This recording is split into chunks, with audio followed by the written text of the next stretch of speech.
Imagine being told your entire life that a place exists. A place of fire, of screaming, of darkness so absolute it has its own architecture. You were shown paintings of it. You were warned about it in sermons. It shaped your morality, your choices, your deepest fears. Now imagine discovering that the people who first wrote about it never used that word, not once. The word hell does not appear in the original Hebrew Bible. It does not appear in the original Greek New Testament. Every translation that placed it there made a choice, and that choice has shaped Western civilization for 1,600 years.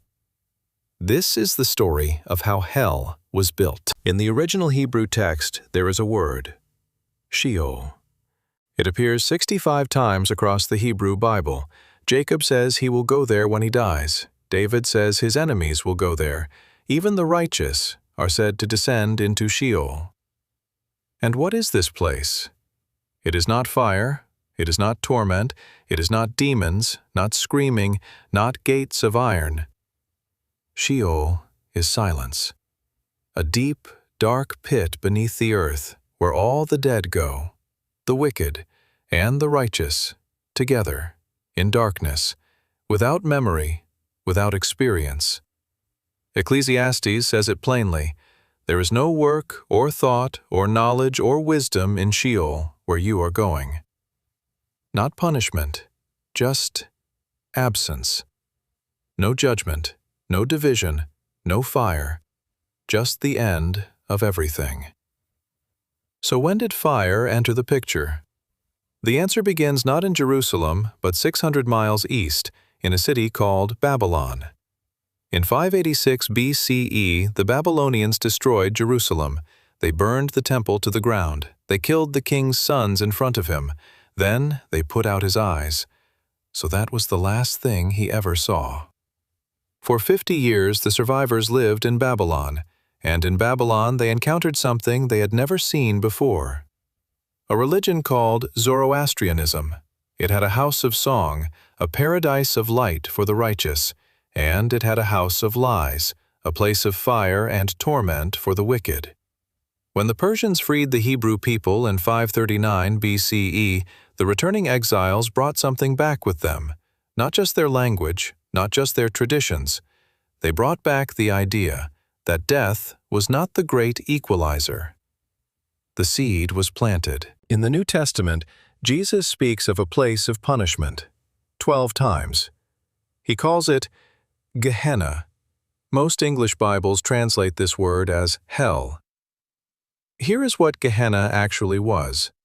A valley, just outside the walls of Jerusalem. A real valley. You can visit it today. Tourists walk through it every year. In the 7th century BCE, this valley was the site of child sacrifice to a god named Moloch.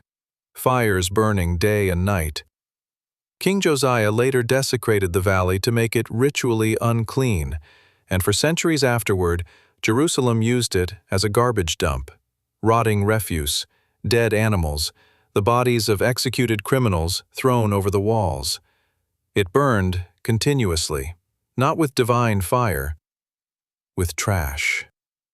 When Jesus said, "Where the worm does not die and the fire is not quenched," he was describing a place his audience walked past on the way to market, a local metaphor for disgrace, for waste, for worthlessness, not a cosmic dimension of eternal torture. But here is the problem. When the New Testament was translated into Latin, Gehenna was sometimes translated as hell, and sometimes left as Gehenna, with no consistency, no footnotes, no explanation to readers that these were the same word, a real valley outside Jerusalem, not the infernal dimension they were imagining. The mistranslation spread, and with it, the terror. Before Christianity spread across the Roman Empire, the Greeks already had their underworld, Hades. And unlike Sheol, Hades had geography. It had rivers, the Styx, the Lethe, the river of forgetting, that erases everything you were. It had regions, the Elysian fields for heroes, the asphodel meadows for the ordinary dead, and the deepest, darkest pit of all, Tartarus, where the Titans were imprisoned, where the worst of the worst were cast down. Now here is where it becomes impossible to ignore. The New Testament was written in Greek, and its authors, writing for Greek-speaking audiences across the Roman Empire, sometimes used Hades, where they meant the Hebrew Sheol. Different words, different traditions, different geographies, treated as the same. And once, just once, they used Tartarus. 2 Peter, chapter 2. God did not spare the angels who sinned, but cast them into Tartarus. One verse, one borrowed word from Greek mythology, and suddenly the prison of the Titans is inside Christian scripture. When early missionaries preached to Greek converts, they didn't have to explain a new concept. They just pointed at what the Greeks already feared, and said, "That is where sinners go." 3 traditions, 3 different geographies, 3 different origins being woven together quietly, gradually. For the first 300 years of Christianity, there was no official doctrine of hell. The Church Fathers debated. Origen, one of the most influential theologians of the 3rd century, argued for universal salvation. He believed even the worst sinners would eventually be purified, that God's love was too vast for permanent condemnation, that hell, if it existed, was temporary. The Church condemned his views as heresy. Augustine of Hippo, writing in the 5th century, argued the opposite. Hell was eternal. The torment never ended. God's justice demanded permanent punishment for finite sin. Augustine 1. In 553 CE, the Second Council of Constantinople officially declared eternal damnation church doctrine. The debate was over. And now the Church had something extraordinarily powerful. Because an eternal hell is not just a theological concept. It is a control mechanism. The threat of infinite suffering for finite sins is the most powerful behavioral constraint ever devised. It shaped the law. It shaped the art. It shaped the architecture. In every cathedral in Europe, someone commissioned images of hell. Not because they wanted to make beautiful art, because they wanted people to be afraid. In 1320, a Florentine poet named Dante Alighieri finished a book, The Divine Comedy, the Inferno, and he did something no theologian had ever done. He gave hell a floor plan. 9 circles, each one worse than the last, each sin assigned to its precise location. Lustful souls swirling in eternal storms, gluttons rotting face down in freezing slush, heretics trapped in burning tombs, and at the very bottom of everything, frozen in ice up to his chest, 3 faces weeping tears that freeze immediately. The figure assembled from mistranslation, from Greek myth, from Persian fire, from centuries of theological drift. Lucifer. Dante never met him. He invented him, from the same composite materials we have been tracing for the last 10 minutes. But the Inferno was so vivid, so architecturally specific, so emotionally overwhelming, that for millions of readers it became more real than scripture.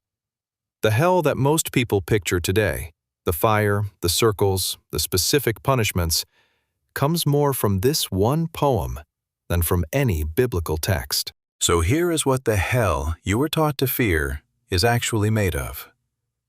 Sheol, the silent Hebrew pit where all the dead went equally. Persian fire, borrowed during 50 years of exile in Babylon. A garbage dump outside Jerusalem that Jesus used as a local metaphor. One borrowed Greek word in one verse of 2 Peter. Augustine's theological argument, made official doctrine 4 centuries after Jesus died. And Dante's imagination. None of these are the same place. None of them were describing the same thing. They were assembled, piece by piece, over 1,500 years, into a single word. Hell. And the modern translators know this. The New International Version, the English Standard Version, the New Revised Standard Version. None of them use the word hell anymore. Scholars are dismantling it, slowly, carefully, with enormous resistance from institutions that built their authority on it. Because the most terrifying thing about this story is not that hell might not exist. It is that something with that much power over human behavior, over law, over art, over morality, over war, was never a single idea. It was a composite, built from borrowed words, misread metaphors, translated fears, and one very compelling poem. And composites can be taken apart, because Sheol is just the beginning.